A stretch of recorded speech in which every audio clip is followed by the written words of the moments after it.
1.600 millones de pesos, y se lo digo en la carta al secretario de Hacienda, servirían o sirven para que el gobierno del estado le entregue en efectivo 1.600 pesos a 1 millón de posibles votantes en el Estado de México. Con esto cambias una elección. Estos temores de que fueran a disponer de los recursos y que se fueran a desviar a financiar ilegalmente la campaña de un candidato, en este caso, pues del candidato del PRI a la gubernatura del Estado de México, Alfredo del Mazo, pues parece que se han confirmado. Los documentos que hoy tenemos, que están ahí a disposición del público, nos muestran que efectivamente estos 1.600 millones de pesos, Carmen, que misteriosamente aparecieron en una chequera, primer cosa irregular, porque uno diría, bueno, una cantidad de estas pues debería estar invertida en algo que pague intereses. Aquí, en una chequera. Nadie sabe de dónde vienen, nadie sabe por qué se le pagaron al SASCAEM. El SASCAEM nunca, en toda su existencia, te lo puedo asegurar, nunca ha recibido lícitamente un pago por esa cantidad, de ninguna especie. La contraprestación más grande que ha recibido el SASCAEM por el otorgamiento de alguna concesión es de 750 millones de pesos. Aquí estamos hablando de 1.600 y que sepamos no se ha otorgado ninguna concesión. Y al mismo tiempo generan una cuenta por pagar en favor del gobierno del estado, dicen ellos, a corto plazo, pero que la registran perdida en una cuenta en la que registran normalmente sus cuentas con proveedores, algo completamente atípico. Tampoco se explica por qué le deben de pronto 1.600 millones de pesos al gobierno del estado. Y tú recordarás que hace como un mes que me invitaste aquí, yo te decía, esto es muy grave porque es posible que esos recursos los traten de sacar, y yo te decía que había dos formas de sacarla.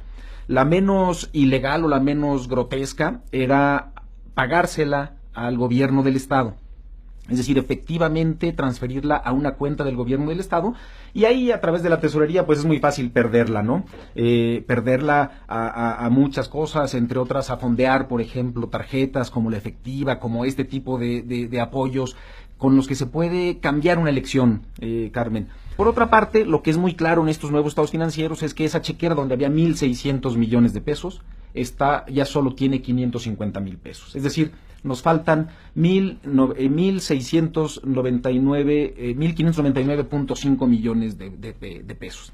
¿En dónde están? En pleno proceso electoral, Carmen, con un cuestionamiento serio que le he formulado no solo al gobernador, sino al secretario de Hacienda desde hace más de un mes, y nadie explica. Pues me parece que lo que necesitamos en un primer momento es una explicación. Tú solicitaste a la Secretaría de Hacienda desde el momento en que identificaste que habían llegado a esas cuentas 1.600 millones de pesos, y ahora vuelves a solicitar al secretario de Hacienda que explique cómo han desaparecido. Sí. Es decir, ha habido solicitudes al secretario de Hacienda que no han sido respondidas hace un mes. Hace un mes, Carmen, le presenté yo un primer escrito al secretario de Hacienda. No es cualquier cosa. Pues no, y además está muy documentado el tema para que te pudiera dar una explicación. Si la hubiera, claro, ya se tardó en hacerlo. Y no solo eso, Carmen, yo no le presento la carta al secretario de Hacienda por darle lata al secretario de Hacienda. No.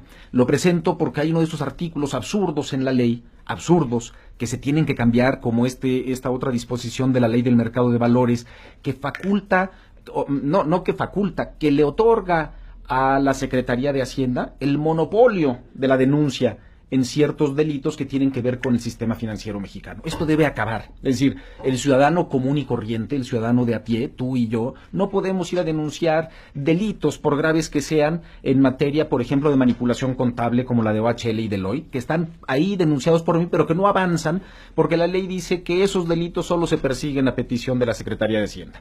Y la Secretaría de Hacienda no hace nada. Es un tema muy delicado. Ocurre lo mismo acá. Acá lo que dice la ley es que cuando se utilice una institución del sistema financiero mexicano para llevar a cabo operaciones con recursos de procedencia ilícita, entonces la facultad de denunciar le corresponde en exclusiva a la Secretaría de Hacienda. Por eso le mando la carta al secretario de Hacienda, no por molestar a nadie.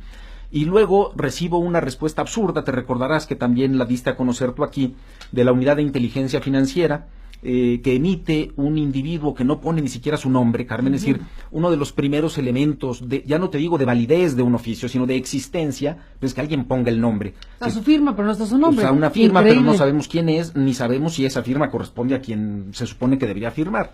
Es decir, ese es el grado con el Pero que nuestros gobernantes atienden solicitudes de esta naturaleza. Pero ese dato de que no pone su nombre, pero sí su firma, es un dato casi anecdótico comparado con la respuesta misma, que es una respuesta donde te dice que pues ellos no, Comunidad de Inteligencia Financiera, no realizan investigaciones sobre posibles delitos. No, entonces, que no tiene competencia. Que no tiene competencia. Y entonces, la verdad es que estas cosas, me parece, una vez más, que los ciudadanos no debemos permitirlas, Carmen. No es una respuesta que me dieron a mí, esa es la forma en la que estos señores, nuestros gobernantes, nos tratan como mexicanos. Y no debemos permitirlo, porque en la medida que lo permitamos nos van a seguir tratando así. Debemos exigir que nos rindan cuentas y debemos hacer todo lo que está a nuestro alcance para exigirlo. Espero que el secretario de Hacienda, José Antonio Meade, pues atienda el mensaje. Si no le llegó la copia de la Unidad de Inteligencia Financiera, pues que ya haya enterado de otra manera. Y si no se había enterado de que había una solicitud de explicar esos 1,600 millones de pesos, bueno, ante tanta reiteración, esperemos que salga y diga qué hay detrás de eso. Claro. Si hay una explicación, capaz pues que la hay, que la cuenten, pues que digan de dónde llegaron estos dineros y cómo es que se desaparecieron de esos estados financieros. Fundamental, Carmen. Yo reitero que el circuito extramexiquense y el viaducto bicentenario son mecanismos permanentes de financiamiento ilegal de campañas políticas. Tristemente, ya no lo dudas, y lo hemos visto, lo firmas no categóricamente. No hay ninguna duda. ¿Tú lo firmas categóricamente? No hay ninguna ¿Fuente duda. inagotable de financiamiento electoral? Mecanismos permanentes de financiamiento ilegal de campañas políticas. Y hoy, tristemente, vemos que la mina de oro de estos señores, no solo de OHL, digamos, cuando uno dice es una mina de oro para OHL, es una mina de oro para OHL y sus socios en el gobierno. Eso está clarísimo, Carmen.